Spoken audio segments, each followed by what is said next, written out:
YouTube ചാനലിൽ വരുന്ന തുടക്കക്കാരെ സംബന്ധിച്ച് ഏറ്റവും കൂടുതൽ തെറ്റിദ്ധാരണയുള്ള ഒരു കാര്യമാണ് ഈ കോപ്പിറൈറ്റ് എന്ന് പറയുന്നത്. കോപ്പിറൈറ്റ് പറയുമ്പോൾ എല്ലാവർക്കും ഭയങ്കര പേടിയാണ് കോപ്പിറൈറ്റ്. അപ്പോൾ കഴിഞ്ഞ ദിവസം ഞാനൊരു വീഡിയോ ചെയ്തിട്ട് പറഞ്ഞു എല്ലാവരും അതിൻ്റെ അടിയിൽ കമൻറ്റ് ചെയ്യുക കോപ്പിറൈറ്റുമായിട്ട് ബന്ധപ്പെട്ട സംശയങ്ങൾ. പക്ഷേ കമൻറ്റ് വന്ന് നോക്കുന്നത് വീഡിയോ സൂപ്പറായിട്ടുണ്ട്, അടിപൊളിയായിട്ടുണ്ട്, വീഡിയോ സൂപ്പറായിട്ടുണ്ട്, അടിപൊളിയായിട്ടുണ്ട് എന്നുള്ള കമൻറ്റാണ് കൂടുതൽ ആളുകൾ ചെയ്യുന്നത്. പക്ഷെ നമ്മൾ അതല്ലല്ലോ എക്സ്പെക്റ്റ് ചെയ്യുന്നത്. നിങ്ങളോട് ഒരു കാര്യം ചോദിച്ചു കഴിഞ്ഞാൽ നിങ്ങൾക്കുള്ള സംശയങ്ങൾ അതിലടിയിൽ എഴുതുമ്പോഴാണ് നമുക്ക് കൂടുതൽ ഇൻട്രാക്ട് ചെയ്യാൻ പറ്റുക. എന്തായാലും ഞാൻ അവിടെ വന്ന കുറച്ച് കാര്യങ്ങളിൽ ജനറലായിട്ട് കുറേ കാര്യങ്ങൾ പറഞ്ഞുതരാം.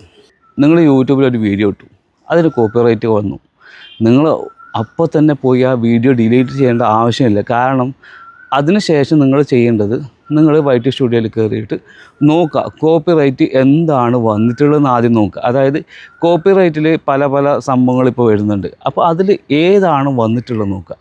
എന്നിട്ട് മാത്രം നിങ്ങൾ ഡിലീറ്റ് ചെയ്യുക. അതും ഡിലീറ്റ് ചെയ്യേണ്ട ആവശ്യം വരുന്നില്ല. കാരണം എന്താണെന്ന് വെച്ചാൽ കോപ്പിറൈറ്റ് സ്ട്രൈക്കാണ് നിങ്ങൾക്ക് കിട്ടിയതെങ്കിൽ നിങ്ങളിനി ആ വീഡിയോ ഡിലീറ്റ് ചെയ്താലും ആ സ്ട്രൈക്ക് 90 ദിവസം ഉണ്ടാവും, ഡിലീറ്റ് ചെയ്താലും ഉണ്ടാവും. അപ്പോൾ പിന്നെ സ്ട്രൈക്ക് പോകുന്നില്ല. അപ്പോൾ എങ്ങനെയാണ് ഈ കോപ്പിറൈറ്റ് വരുന്നത്? അതിൻ്റെ ചെറിയ രൂപം നിങ്ങൾ മനസ്സിലാക്കിയാൽ നിങ്ങൾ പല സംശയങ്ങളും മാറിക്കിട്ടും. യൂട്യൂബിൽ ഒരു കാര്യമുണ്ട്, നമ്മൾ കഷ്ടപ്പെട്ടുണ്ടാക്കിയ ഒരു മ്യൂസിക്, നമ്മൾ തന്നെ സ്വന്തമായിട്ട് നിർമ്മിച്ച ഒരു മ്യൂസിക് ഉണ്ടെങ്കിൽ അത് ചില ഏജൻസ് വഴി ഇത് രജിസ്റ്റർ ചെയ്യും. ഇതിന് കണ്ടൻറ്റ് ഐഡിയ ഒക്കെ ഉണ്ടാവും. അപ്പോൾ ഇത് രജിസ്റ്റർ ചെയ്ത് കഴിഞ്ഞാൽ ഈ മ്യൂസിക് മറ്റൊരാൾ ഉപയോഗിക്കുമ്പോൾ സ്വാഭാവികമായിട്ടും എന്ത് ചെയ്യും, യൂട്യൂബിൽ ആരാണോ ഇത് ഓണർഷിപ്പ് ഉള്ളത് അവർക്ക് നിങ്ങളുടെ മ്യൂസിക് ഇതാ മറ്റൊരാൾ ഉപയോഗിക്കുന്നു എന്ന് പറഞ്ഞിട്ട് ഒരു നോട്ടിഫിക്കേഷൻ അവരുടെ വൈറ്റി സ്റ്റുഡിയോയിലേക്ക് എന്ത് ചെയ്യും, ഈ കോപ്പിറൈറ്റ് എന്ന് പറഞ്ഞ ഒരു സെക്ഷൻ ഉണ്ട്, അവിടത്തേക്ക് ഇതിൻ്റെ ഇൻഡിക്കേഷൻ അല്ലെങ്കിൽ നോട്ടിഫിക്കേഷൻ പോകും. ഈ നോട്ടിഫിക്കേഷൻ വന്നു കഴിഞ്ഞാൽ ഈ ആൾ തീരുമാനിക്കുന്നതാണ് ഈ പറഞ്ഞ വ്യക്തിക്ക് അല്ലെങ്കിൽ ഇത് ഉപയോഗിച്ച വ്യക്തിക്ക് എന്ത് കൊടുക്കണം എന്നുള്ളത്. സ്ട്രൈക്ക് വേണോ, ക്ലെയിം വേണോ, നോ ഇമ്പാക്റ്റ് വേണോ എന്നുള്ളതൊക്കെ തീരുമാനിക്കുന്നത് ഈ ഓണറാണ്. അതായത് യൂട്യൂബ് അല്ല നിങ്ങൾക്ക് സ്ട്രൈക്ക് തരുന്നത്, യൂട്യൂബിന് പകരം ഒരു വ്യക്തിയോ കമ്പനിയോ ആണ് നിങ്ങൾക്ക് സ്ട്രൈക്ക് തരുന്നത്. അതാണ് നിങ്ങളുടെ ഡിഫറൻസ് പറഞ്ഞാൽ. നിങ്ങൾക്ക് വേണമെങ്കിൽ ഈ കമ്പനിയെ കോൺടാക്റ്റ് ചെയ്തിട്ട് ഈ സ്ട്രൈക്ക് മാറ്റാനൊക്കെ പറ്റും. അവർക്ക് മെയിലൊക്കെ ഞാൻ ആക്സിഡൻ്റലി പറ്റിപ്പോയതാണ്, അതുകൊണ്ട് നിങ്ങൾ ഇതൊന്ന് പിൻവലിക്കണം, ഞാൻ വീഡിയോ ഡിലീറ്റ് ചെയ്യാം എന്നൊക്കെ പറഞ്ഞു കഴിഞ്ഞാൽ ചിലവർ പിൻവലിച്ച് തരും, പ്രശ്നമൊന്നുമില്ല. അപ്പോൾ ഇതുപോലെ നിങ്ങൾ ആദ്യം നോക്കുക നിങ്ങൾക്ക് എന്താണ് വന്നിട്ടുള്ളത്.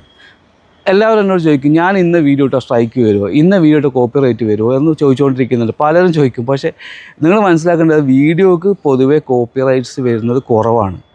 വരുന്നതെല്ലാം ഓഡിയോസിനാണ് അല്ലെങ്കിൽ മ്യൂസിക്സിനാണ് ഏറ്റവും കൂടുതൽ വരുന്നത്.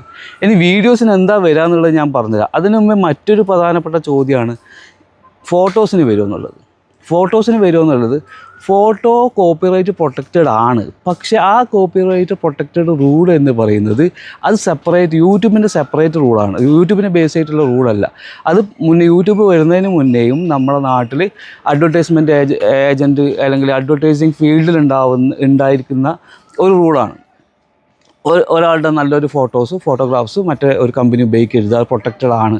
അതിന് കുറേ നിയമങ്ങൾ വേറെയൊക്കെ ഉണ്ട്. അത് ഒരിക്കലും യൂട്യൂബായിട്ട് ബന്ധപ്പെട്ട നിയമമല്ല. അതുകൊണ്ട് തന്നെ നിങ്ങൾ ഗൂഗിളിൽ ഒരു ഫോട്ടോ എടുത്തു കഴിഞ്ഞാൽ അതിന് കോപ്പിറൈറ്റ് സ്ട്രൈക്ക് വരുന്നൊന്നും ഉറപ്പൊന്നുമില്ല. അതുകൊണ്ട് തന്നെ നിങ്ങൾ ഗൂഗിളിൽ ഒരു ഫോട്ടോ എടുത്താൽ അതിന് സ്ട്രൈക്ക് വരണമെന്നും ഒരു സാധ്യതയുമില്ല. വളരെ അപൂർവമാണ്. ഒരു 90% നിങ്ങൾക്കത് സ്ട്രൈക്ക് വരില്ല. അപ്പോൾ ഞാനൊക്കെ ഒരുപാട് വീഡിയോസ് ഗൂഗിളിൽ നിന്ന് ഫോട്ടോ എടുത്ത് ചെയ്തിട്ടുണ്ട്, ഒരുപാട് ചെയ്തിട്ടുണ്ട്. അതുകൊണ്ട് നിങ്ങൾക്ക് സ്ട്രൈക്കും കാര്യങ്ങളും ഇതുവരെ കിട്ടിയിട്ടില്ല. ഇപ്പോൾ എൻ്റെ പൗൾട്രി മീഡിയ ചാനലിലൊക്കെ മുഴുവൻ ഗൂഗിൾ ഫോട്ടോസാണ്. അന്നേരം നമുക്ക് AI ഒന്നുമില്ല. AI ഒന്നും ജനറേറ്റ് ചെയ്യാൻ പറ്റാത്ത സമയത്ത് നമ്മൾ എന്ത് ചെയ്യും, കംപ്ലീറ്റ് ഗൂഗിളിൽ എടുക്കും. വേറെ വഴിയൊന്നുമില്ലല്ലോ നമുക്ക്. അപ്പോൾ അതിനൊന്നും വരുമൊന്നുമില്ല. അങ്ങനെ നിങ്ങൾ ടെൻഷൻ അടിക്കൊന്നും വേണ്ട. വീഡിയോസിനും വരില്ല. വീഡിയോസിന് വരുന്നത് റീയൂസ്ഡ് കണ്ടൻറ്റാണ്. റീയൂസ്ഡ് പറഞ്ഞാൽ ഒരാൾ ഉപയോഗിച്ച കണ്ടൻറ്റ് വീണ്ടും നമ്മൾ ഉപയോഗിക്കുമ്പോൾ അതിന് റീയൂസ്ഡ് വരും. ഈ റീയൂസ്ഡ് വരുന്നത് എങ്ങനെയാണെന്നറിയോ? ഇപ്പോൾ വാട്സപ്പ്, ഇൻസ്റ്റാഗ്രാം, ഫേസ്ബുക്ക് പോലെയുള്ള പ്ലാറ്റ്ഫോമുകളിൽ നിന്ന് നമ്മൾ എന്ത് ചെയ്യുന്നു, ഒരു വീഡിയോ എടുക്കുന്നു, അത് അങ്ങനെ തന്നെ അപ്ലോഡ് ചെയ്യുന്നു. ഇതിന് ഉറപ്പായിട്ട് റീയൂസ്ഡ് വരും. അപ്പോൾ ഇങ്ങനെ നമ്മൾ ഡൗൺലോഡ് ചെയ്തെടുക്കുന്ന ഫയലുകൾക്കൊരു മെറ്റാ ഡാറ്റ ഉണ്ടാകും. ഈ മെറ്റാ ഡാറ്റയിൽ ഈ ഫയൽ എവിടെ നിന്ന് ഡൗൺലോഡ് ചെയ്തു, എന്തൊക്കെ ചെയ്തു, അതിന് മുഴുവൻ ഡീറ്റെയിൽസും അതിലുണ്ട്. അതുകൊണ്ടാണ് അവർ പെട്ടെന്ന് പിടിക്കുന്നത്. അതുമാത്രമല്ല നമ്മുടെ എഫേർട്ടൊന്നും ഇടുന്നില്ല. നമ്മൾ അവിടെ നിന്ന് കോപ്പി ചെയ്യുന്നു, ഇവിടെ പേസ്റ്റ് ചെയ്യുന്നു എന്ന പോലെയാണ് ചെയ്യുന്നത്. പക്ഷേ യൂട്യൂബ് പറയുന്നത് ഇങ്ങനെ ഡൗൺലോഡ് ചെയ്യപ്പെട്ട വീഡിയോസിൽ നിങ്ങൾ എന്തെങ്കിലുമൊക്കെ മാറ്റങ്ങൾ വരുത്തുകയാണെങ്കിൽ ഒന്നിക്കലും നമ്മളെ കാണിക്കുക, നമ്മൾ പകുതി അതിട്ട് പകുതി നമ്മളെ കാണിച്ചിട്ടൊക്കെ പറയുന്നുണ്ടല്ലോ, അതുപോലെ ചെയ്യുക. അല്ലെങ്കിൽ നമ്മൾ പിന്നെ ബാക്ക്ഗ്രൗണ്ടിൽ അത് ഇടുക, അല്ലെങ്കിൽ നമ്മൾ വോയിസ് ഓവർ കൊടുക്കുക, കുറച്ച് എഫക്ട്സ് ഒക്കെ ഇടുക. ഇങ്ങനെ നിങ്ങൾ മാറ്റം വരുത്തിയിട്ടുണ്ടെങ്കിൽ അതിന് റീയൂസർ കണ്ടൻറ്റ് എന്ന് പറയുന്ന ഇഷ്യൂ വരില്ല. എല്ലാത്തിനൊക്കെ എന്ത് ചെയ്യും, റീയൂസ്ഡ് മോണിറ്റൈസേഷൻ ആകുന്ന സമയത്ത് ഉറപ്പായിട്ടും നിങ്ങൾക്ക് എഫക്റ്റ് ചെയ്യും. അപ്പോൾ ആരെങ്കിലും മോണിറ്റൈസേഷൻ ആയ ആളുകളുണ്ടെങ്കിൽ എന്ത് ചെയ്യണം, റീയൂസ്ഡ് കണ്ടൻറ്റ് നിങ്ങൾ വരാൻ സാധ്യതയുള്ളത് ഉണ്ടോ എന്ന് നോക്കുക. ചാനലിൽ ഉണ്ടെങ്കിൽ നിങ്ങൾ ഒറ്റ ദിവസം കൊണ്ട് ഡിലീറ്റ് ചെയ്യരുത്, പതുക്കെ ഡിലീറ്റ് ചെയ്യുക. അത് നേരത്തെ ഞാൻ പറഞ്ഞ പോലെ കോപ്പിറൈറ്റിൻ്റെ issue, copyright owner allows this content തൊട്ടുണ്ട്, നോ ഇമ്പാക്റ്റ് ഉണ്ട്, അങ്ങനെ കുറേ സാധനമുണ്ട്. അത് കോപ്പിറൈറ്റ് ക്ലെയിം ഉണ്ട്. ഇതൊന്നും വലിയ പ്രശ്നമുള്ള കാര്യങ്ങളൊന്നുമല്ല.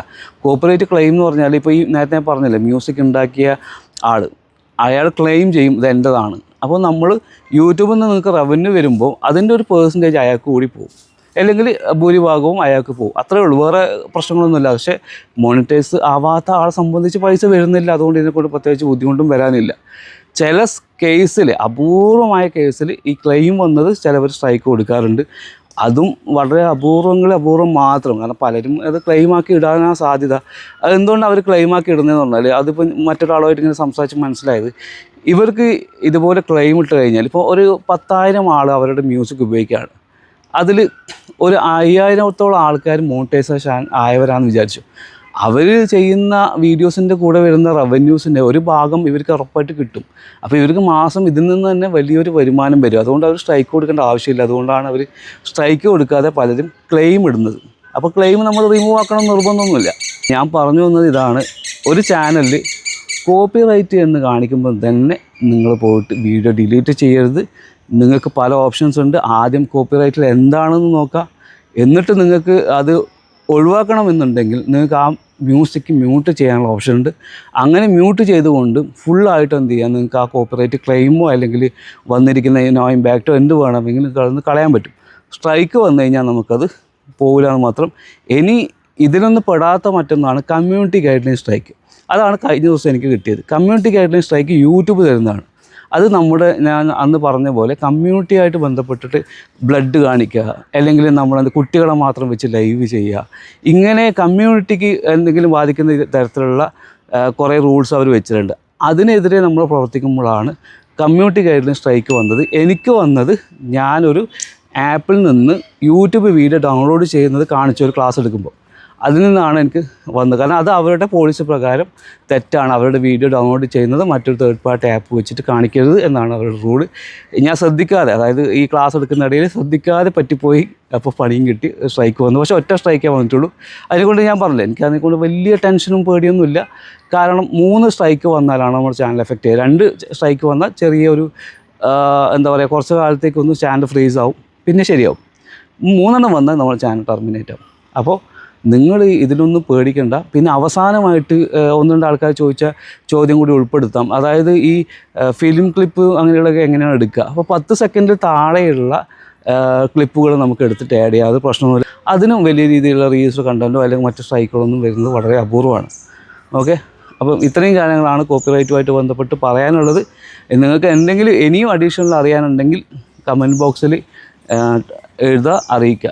ഇനി ഞാനറിയാത്ത അല്ലെങ്കിൽ നിങ്ങൾക്ക് തോന്നുമല്ലേ എന്തെങ്കിലും വിട്ടുപോയിട്ടുണ്ട് എന്നുള്ളത്, നിങ്ങൾക്ക് അറിവുള്ള കാര്യമുണ്ടെങ്കിൽ അതും നിങ്ങൾ കമൻറ്റ് ബോക്സിൽ ഉൾപ്പെടുത്തുക. അപ്പോൾ ഈ കമൻറ്റ് വായിക്കുന്നവർക്ക് ആ ഒരു ഇൻഫർമേഷൻ കൂടി അവർ കിട്ടുമല്ലോ, അതുകൊണ്ട് അതും കൂടി ഉൾപ്പെടുത്തുക. അതുപോലെ തന്നെ മറ്റൊരു കാര്യം എന്താ അറിയുമോ, ഞാൻ 150 സബ്ബുള്ള സമയത്ത് ആൾക്കാർ പറഞ്ഞു 150 സബ്ബുള്ള നീ ടിപ്സ് പറയേണ്ട ആവശ്യമില്ല, നീ ആദ്യം നിൻ്റെ ചാനൽ നന്നാക്കുന്നു. അങ്ങനെ ഇതൊരു 5000 സബ്ബായി. ഇപ്പോഴും പറയുകയാണ്, ഈ 5000 സബ്ബും ഇല്ലാത്ത, വീഡിയോ റീച്ച് ഇല്ലാത്ത നീ എങ്ങനെയാണ് വീഡിയോ ചെയ്യുന്നത് എന്ന് പറയുന്നുണ്ട്. അതുകൊണ്ട് എല്ലാവരും ഒന്ന് സബ്ബ് ചെയ്യുക, കുറച്ച് സബ്ബാക്കിയിട്ട് ആൾക്കാർക്ക് കാണിച്ചു കൊടുക്കാം. നിങ്ങൾ ലക്ഷക്കണക്കിന് ആൾക്കാർ വീഡിയോ കാണുന്നുണ്ട്, പക്ഷേ എല്ലാവരും സബ്ബ് ചെയ്യാതെ പോകുന്നത് കൊണ്ടാണ് എന്താ ആവാത്തത്, സബ്സ്ക്രൈബേഴ്സ് കൂടാത്തത്. അപ്പോൾ ഉപകാരപ്പെടും എന്ന് തോന്നുന്നുണ്ടെങ്കിൽ തീർച്ചയായിട്ടും സബ്ബ് ചെയ്യുക. ഞാൻ സാധാരണ ഇങ്ങനെ പറയാറില്ല, ഇപ്രാവശ്യം പറയേണ്ട വന്നതാണ്. എന്തായാലും നമുക്ക് മറ്റൊരു വീഡിയോ ആയിട്ട് കാണാം.